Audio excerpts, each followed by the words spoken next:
Hello दोस्तों, Eklavya academy परिवार में आप लोगों का स्वागत है। हम लोग यहाँ पर हिंदी की तैयारी कर रहे हैं। हिंदी में हमारे टॉपिक चल रहे हैं। हमने यहाँ पर विकारी शब्द किए थे और विकारी शब्द के अंदर हमने संज्ञा कर लिया, सर्वनाम भी हो गया, विशेषण हमारा हो चुका। जो आज हम कर रहे हैं उसका नाम है क्रिया। क्या होती है क्रिया, क्या क्रिया के काम होते हैं, क्रिया के अंदर क्या क्या चीजें होती हैं, वो सारी चीजें आज हम यहाँ पर करने वाले हैं। तो टॉपिक को अच्छे से पढ़ेंगे, समझेंगे और कोशिश कीजिएगा क्लास से ज़्यादा जुड़ने का। और चीज़ें समझ में आए तो लाइक शेयर कमेंट करना ना भूलें और जितना हो सके टॉपिक को ध्यान से पढ़ें। ठीक है, शुरू कर रहे हैं। क्रिया। क्रिया होती क्या चीज़ है? तो जब भी कहीं पर किसी कार्य का करना या होना पाया जाता है वो चीज़ क्या कहलाती है? क्रिया कहलाती है। करना होना कैसे पाया जाएगा? हमने कहा कि हम हिंदी की कक्षा ले रहे हैं या हम हिंदी विषय को पढ़ रहे हैं। तो हम क्या काम कर रहे हैं? हम पढ़ रहे हैं। पढ़ क्या रहे हैं? हिंदी। ठीक है, तो वाक्य में से सबसे पहले हम ढूंढेंगे कर्ता को। कर्ता के बाद हम ढूंढेंगे उद्देश्य अर्थात उसके कर्म को, और कर्म के बाद ढूंढेंगे हम अपनी क्रिया को। क्योंकि हमें पता भी तो होना चाहिए कि वाक्य में जो चीजें हम ढूंढ रहे हैं वो है कहाँ पर। ठीक है, तो इसमें मैंने पहले एक वाक्य लिखा कि राम छात्रों को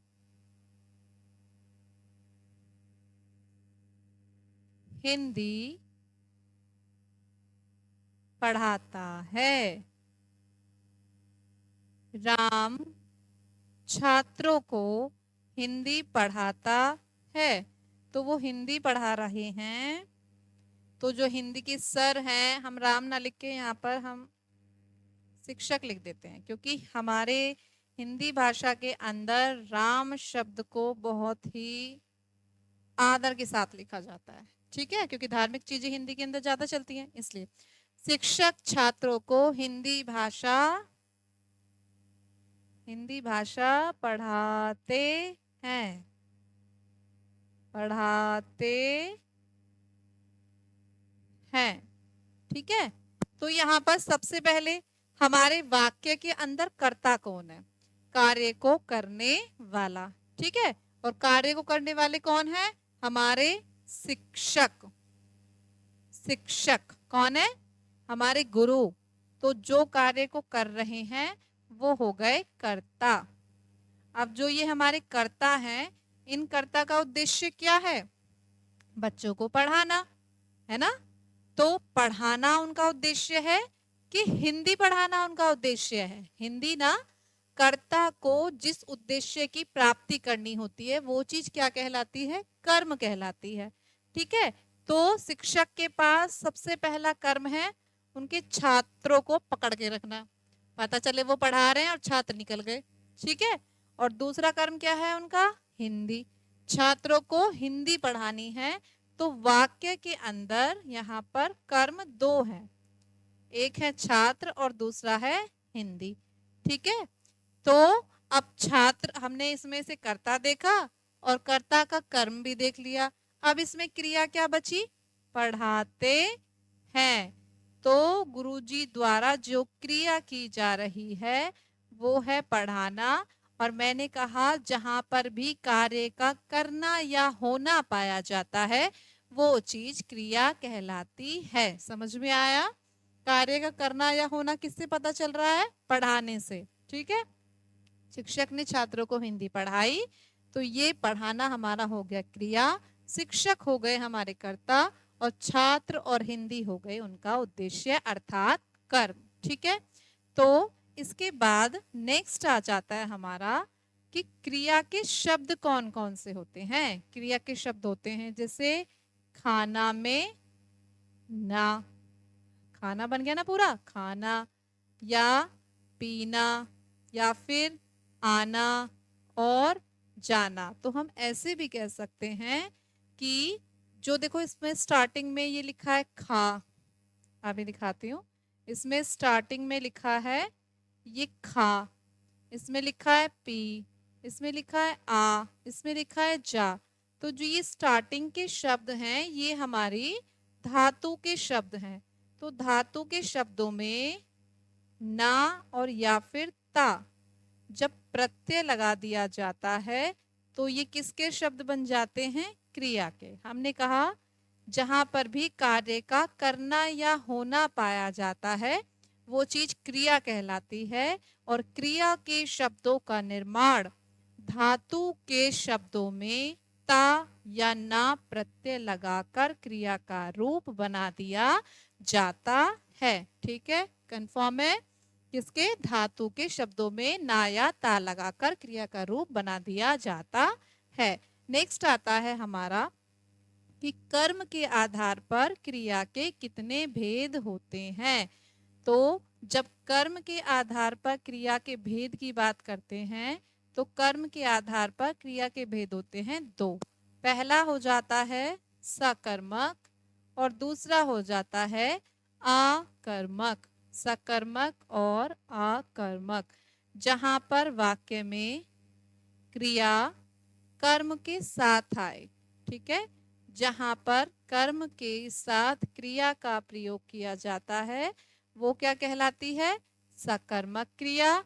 और जहां पर वाक्य में कर्म का अभाव हो, जहां पर कर्म का अभाव हो वो चीज क्या कहलाती है? हमारी आकर्मक क्रिया।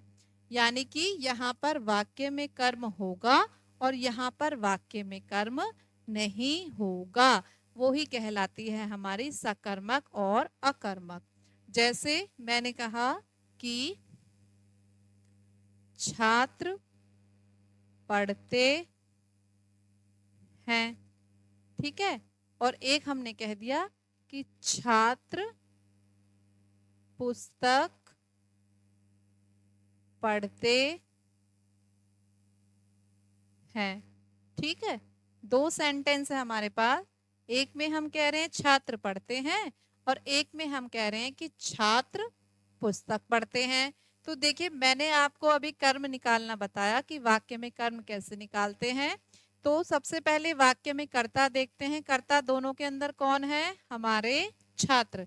कार्य को करने वाले कौन है? दोनों छात्र हैं। अब छात्रों में इस जो ऊपर वाले छात्र हैं इनके पास पढ़ने के लिए क्या है? पुस्तक है।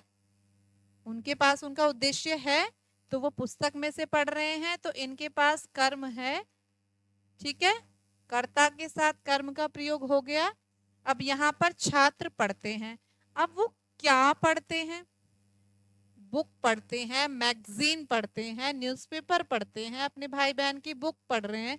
क्या पढ़ रहे हैं हमें नहीं पता। ठीक है, या कोई स्लोगन पढ़ रहे हैं, कहीं दीवार पर लिखी हुई कोई बात पढ़ रहे हैं, अनमोल वचन पढ़ रहे हैं, अपने मोबाइल के मैसेज पढ़ रहे हैं, कुछ नहीं पता हमें। तो जहां पर कर्म के साथ या कर्ता के साथ कर्म प्रयोग में आ जाता है वो चीज क्या कहलाती है? हमारी सकर्मक। तो ये वाक्य हमारा कैसा कहलाया? सकर्मक। ठीक है, और जहां पर कर्म यहाँ पर है ही नहीं, कर्म का क्या है? यहाँ पर अभाव है, तो इसीलिए ये वाक्य क्या हो गया हमारा? आकर्मक। जहां पर कर्म के साथ क्रिया आ जाए वो सकर्मक, और जहां पर कर्म के साथ क्रिया ना आए वो हमारा अकर्मक। तो कर्म के आधार पर कितने होते हैं क्रिया के भेद? दो। ठीक है, ये क्लियर हुआ। नेक्स्ट आता है इसके बाद कि जो हमारी क्रिया है उसमें परिवर्तन या उस पर प्रभाव किन किन चीजों का पड़ता है। तो नेक्स्ट हमारा पॉइंट आ जाता है क्रिया पर प्रभाव, कि क्रिया पर किस चीज का प्रभाव होगा। क्रिया पर प्रभाव, तो देखिए जी क्रिया पर किस चीज का प्रभाव हो जाता है? क्रिया पर प्रभाव। ठीक है, सबसे पहले क्रिया पर प्रभाव डालता है कर्ता। कौन डालता है? कर्ता। कैसे डालता है वो अभी देखेंगे। फिर क्रिया पर प्रभाव डालता है वचन। ठीक है, क्रिया पर प्रभाव कौन डालता है? वचन। कि हम क्रिया में चीजें एक वचन पे भी कर देते हैं और चीजें हम द्विवचन में भी कर देते हैं, या हम चीजें बहुवचन में भी कर देते हैं। ठीक है, इसके बाद और हमारे इसमें क्रिया पर किस चीज का प्रभाव पड़ता है? तो क्रिया पर प्रभाव पड़ता है जी लिंग का। ठीक है, क्रिया पर किसका प्रभाव पड़ता है? लिंग का। इसके अलावा हमारी क्रिया पर और किस चीज का प्रभाव पड़ता है? तो वो प्रभाव पड़ता है कारक का।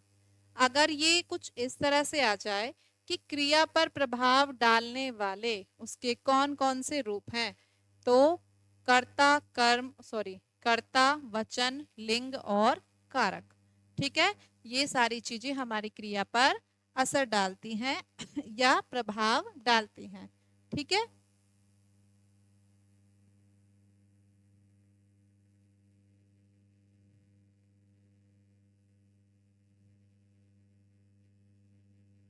नेक्स्ट है हमारा इसमें, देखो अब क्रिया पर कर्ता कैसे प्रभाव डालता है। हमने कहा कि राम भोजन करता है। ठीक है, राम है, करता है, और ये क्या कर रहा है? भोजन कर रहा है। तो राम यदि हमारा करता है और वो भोजन कर रहा है, तो इसमें राम के आधार पर क्या फर्क पड़ेगा या क्या प्रभाव पड़ेगा? तो सबसे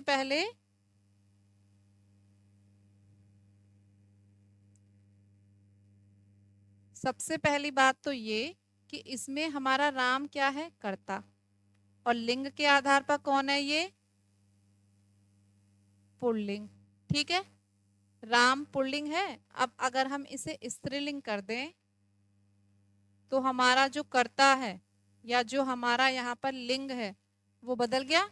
राम की जगह पर मैं इसमें कर देती हूँ रीना भोजन करती है, करती है। तो सबसे पहली बात तो ये होती है कि जब हमारी क्रिया के शब्दों में हमारा कर्ता आता है तो वो कार्य को करने वाला होता है। अगर हमारे वाक्य के अंदर कर्ता ही नहीं होगा, कार्य को करने वाला ही नहीं होगा, तो फिर वाक्य आगे तैयार कैसे होगा?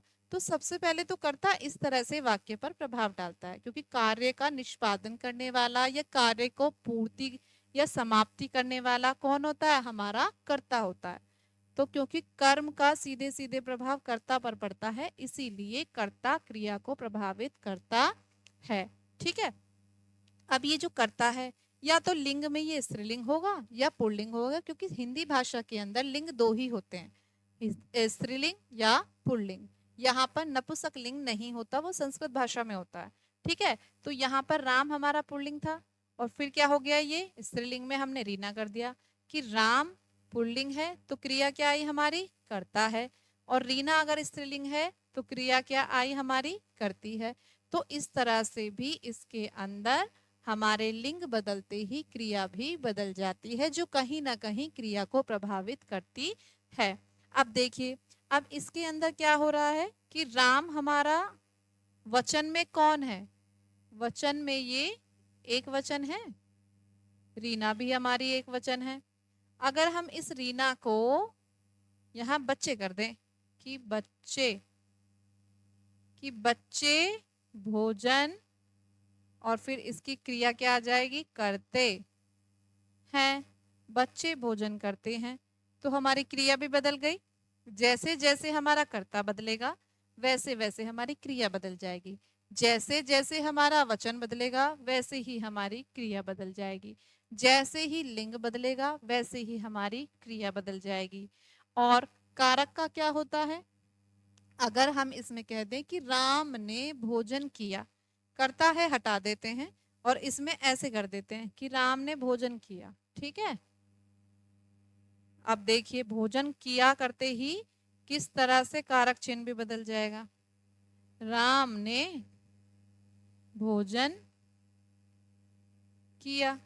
ठीक है, अब यहाँ पर कारक चिन्ह क्या आया? ने। ठीक है, राम ने भोजन किया।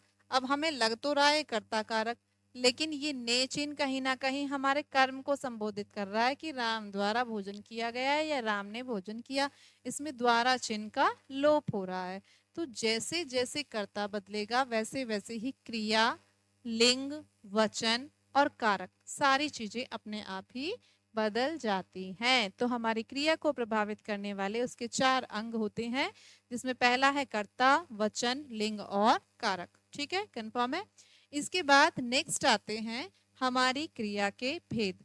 देखिए जी, जब भी कभी कर्म के आधार पर या रचना के आधार पर क्रिया के भेद पूछे जाते हैं तो दो होते हैं। कर्म और रचना के आधार पर क्रिया के दो भेद होते हैं, सकर्मक और अकर्मक। ठीक है। और जब कभी पूछा जाए कि संरचना के आधार पर क्रिया के कितने भेद होते हैं, तो संरचना के आधार पर क्रिया के बहुत सारे भेद होते हैं। ठीक है। संरचना के आधार पर क्रिया के भेद, सबसे पहला भेद होता है इसमें सहायक क्रिया। सबसे पहला भेद क्या है? सहायक क्रिया। अब क्या होती है सहायक क्रिया और क्या होता है उसका यूज? तो सहायक क्रिया का मतलब होता है इंग्लिश में हेल्पिंग वर्ब। हेल्पिंग वर्ब जो वाक्य को समाप्ति का बोध कराती है या वाक्य को स्पष्ट और सुस्पष्ट बनाने के लिए जिस क्रिया के शब्दों का प्रयोग किया जाता है वो क्या कहलाती है? हमारी सहायक सहायक क्रिया कहलाती है। और इस सहायक क्रिया के अंदर क्या क्या शब्द आ जाते हैं हमारे?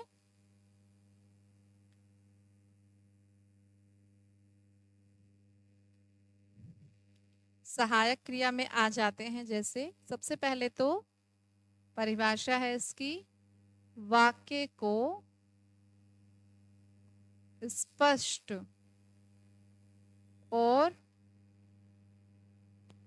पूर्ण बनाने के लिए, स्पष्ट और पूर्ण बनाने के लिए जिस क्रिया का प्रयोग किया जाता है वो कहलाती है सहायक क्रिया।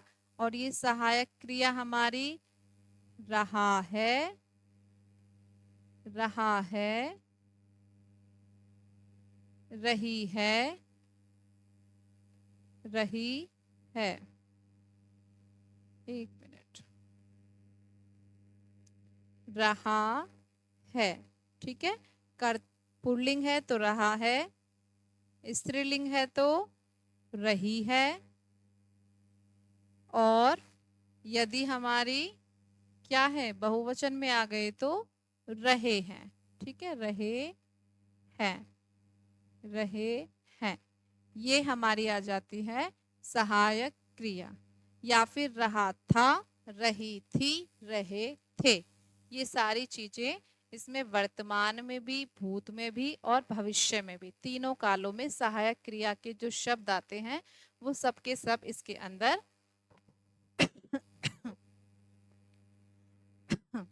सबके सब इसके अंदर आ जाते हैं। जैसे वर्तमान समय में कैसे कह दें हम कि मोहन, मोहन चल रहा है। ठीक है। ये तो हो गया हमारा वर्तमान समय। क्रिया क्या है इसमें? रहा है। वाक्य को संपूर्ण और स्पष्ट बनाने का कार्य कर रहा है, रहा है। अब इसी चीज को हमने कह दिया कि मोहन चल रहा था। ठीक है। अब ये क्या हो गई? भूतकाल हो गई। अब फिर हमने कह दिया कि मोहन चल चुका था। ये भी भूतकाल हो गई। तो मेन बात कहीं पर रहा है, रही है, रहे हैं, या फिर रहा था, रही थी, रहे थे, ये चुका था, चुकी थी, चुके थे, इन शब्दों का प्रयोग किया जाता है तो वह हमारी सहायक क्रिया कहलाती है। ठीक है, कंफर्म है। और किस लिए प्रयोग की जाती है? वाक्य को और अधिक स्पष्ट करने के लिए। ठीक है। इसके बाद नेक्स्ट आती है हमारी सामान्य या मुख्य क्रिया। नेक्स्ट है सामान्य, सामान्य या फिर मुख्य क्रिया। अब देखो इसमें कैसे शब्द आते हैं। जैसे कहा गया कि सीता, सॉरी गीता लिख दिया मैंने, गीता गई, बस बात दो शब्दों में खत्म कर दी। तो ये क्या हो गई? हमारी सामान्य या मुख्य क्रिया हो गई कि सीता तो गई, राम गया, बच्चा गया, चला गया। मतलब ऐसे नहीं कि कहीं चला गया, हमारे वाक्य में दो शब्दों में बात खत्म कर दी, तो ये हमारी मुख्य या सामान्य क्रिया कहलाती है, जहां पर कम शब्दों में बात को कह दिया जाए। ठीक है, नेक्स्ट इसके बाद आती है हमारी संयुक्त क्रिया। संयुक्त क्रिया जहां पर एक साथ एक से अधिक क्रिया का प्रयोग कर दिया जाता है, वो चीज क्या कहलाती है? संयुक्त क्रिया। जैसे मुझे खाने के लिए, खाने के लिए भोजन दे दो। तो जहां पर दो या दो से अधिक क्रियाएं एक साथ प्रयोग में आ जाती हैं, वहां पर संयुक्त क्रिया हो जाती है। यहाँ पर दे दो, दो क्रिया एक साथ प्रयोग हो गई, तो इसीलिए ये क्या हो गई हमारी संयुक्त क्रिया। या ऐसे कह दें कि मुझे पढ़ने या फिर मुझे घूमने के लिए पर्याप्त स्थान दे दीजिए, तो वो भी हो जाएगी हमारी संयुक्त क्रिया। ठीक है, मेन बात ये है वाक्य में जहां पर एक, दो, तीन, चार जो भी हैं क्रियाएं, अगर एक से अधिक आती हैं तो वो हमारी संयुक्त क्रिया के अंदर आ जाती है। नेक्स्ट है हमारी द्विकर्मक क्रिया। द्विकर्मक क्रिया। अब द्विकर्मक क्रिया का नाम आपने सुना, समझ में आ गया होगा। द्विकर्मक यानी कि जहां पर वाक्य में दो कर्म हो और उनके साथ क्रिया आ रही हो। द्विकर्मक अर्थात दो कर्म के साथ क्रिया आ रही हो। अभी मैंने आपको एग्जाम्पल बताया था कि शिक्षक ने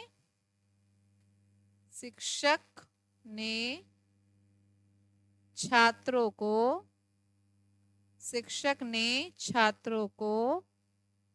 हिंदी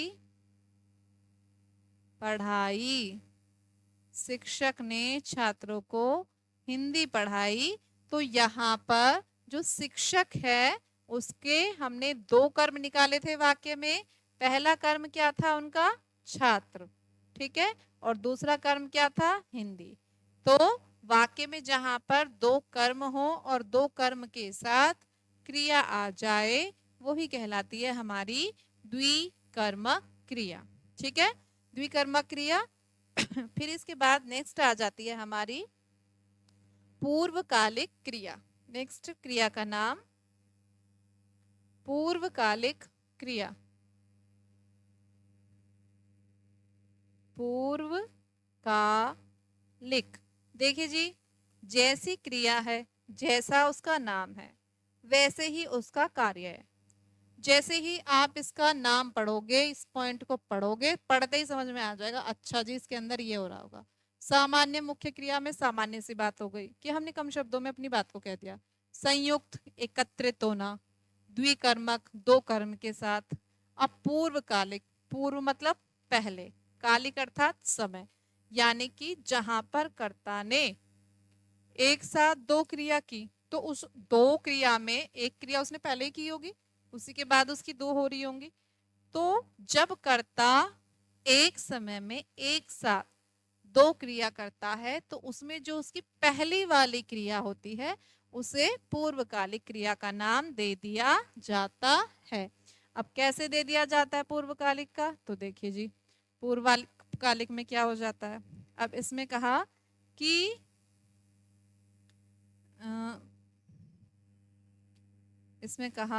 कि मदन विद्यालय से पढ़कर, मदन विद्यालय से पढ़कर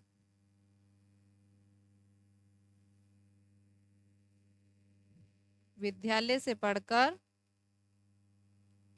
ट्यूशन चला गया। मदन विद्यालय से पढ़कर ट्यूशन चला गया। तो क्या यहाँ मदन ने दो क्रिया की? और की तो कौन सी की? देखिए, पहली क्रिया की मदन ने, वह विद्यालय से पढ़कर आया। और दूसरी क्रिया क्या की उसने? कि वो ट्यूशन चला गया।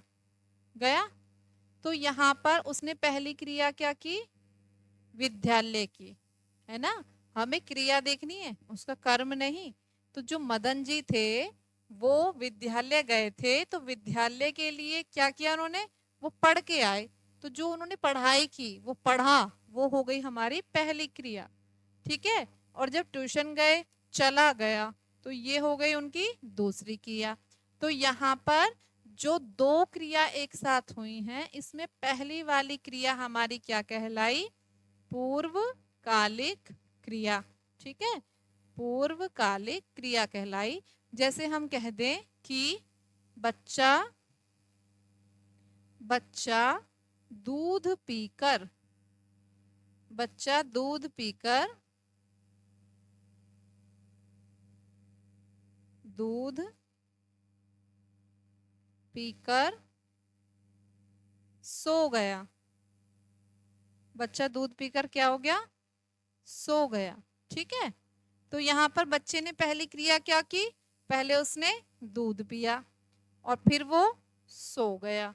ठीक है। तो यहाँ पर ये पीकर कौन सी क्रिया कहलाएगी, ये कहलाएगी जी पूर्वकालिक क्रिया। कौन सी क्रिया कहलाएगी, पूर्वकालिक क्रिया। ठीक है।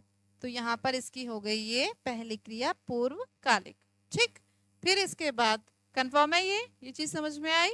फिर नेक्स्ट इसके बाद आ जाती है हमारी, पूर्वकालिक के बाद आ जाती है मिश्र क्रिया। पूर्वकालिक के बाद आती है मिश्र क्रिया। ठीक है। क्रिया का नाम मिश्र क्रिया। मिश्र क्रिया, इसकी पहचान क्या है, तो इसमें क्या होता है, कोई भी कार्य करने के लिए लेना, देना या फिर करना, ये वाले शब्द जोड़ दिए जाते हैं क्रिया में। ठीक है। मिश्र क्रिया के अंदर लेना, देना और करना शब्द जोड़ दिए जाते हैं, तो वो हो जाती है मिश्र क्रिया। जैसे कह दिया जाए कि रजत मदन से, रजत मदन से कहता है कि तुम मेरा भोजन खा लेना। ठीक है। सेंटेंस मैंने लंबा लिखा है, लेकिन इसके अंदर क्या हो रहा है, ये लेना शब्द हो रहा है। रजत मदन से कहता है कि तुम मेरा भोजन खा लेना, या मदन रजत से कहता है कि तुम मुझे अपना टिफिन दे देना, या फिर तुम एक कार्य करना कि मुझे अपने घर ले चलना। तो जहां पर भी इस तरह से लेना, देना, करना आदि शब्दों का प्रयोग किया जाता है, वो क्या कहलाती है हमारी, वो कहलाती है मिश्र क्रिया। यानी कि वहां पर क्रिया को मिश्रित करके इस तरह से शब्दों का प्रयोग कर दिया जाता है। ठीक है। तो हमने आज क्रिया में पढ़ा कि जो हमारी क्रिया है वहां पर कार्य का करना होना पाया जाता है। रचना के आधार पर दो भेद होते हैं और संरचना के आधार पर कई भेद होते हैं। जितना आज कराया है उसे अच्छे से कीजिएगा, पढ़ के समझिएगा, और जितना हो सके चीज़ों को पढ़ने के बाद क्वेश्चन सॉल्व करके देखना, क्योंकि चीज़ें क्लियर जब ही होती हैं जब आप क्वेश्चन का आंसर निकाल पाते हो। वरना थ्योरी पढ़ने के बाद थ्योरी को ऐसे ही पढ़ के छोड़ने से फायदा कुछ नहीं होता। तो जितने भी लेटेस्ट में क्वेश्चन चल रहे हैं, जितनी भी हमारी अगर सीरीज चलती हैं, तो वो सारी आपको प्रोवाइड कर दी जाएंगी। और बाकी अगर आपको कहीं से भी एक्स्ट्रा कुछ भी क्वेश्चन मिलता है तो कोशिश कीजिए चीज़ों को सॉल्व करने की। जितना अभ्यास करोगे उतनी ही चीज़ें आपकी अच्छी होंगी। Okay, thank you.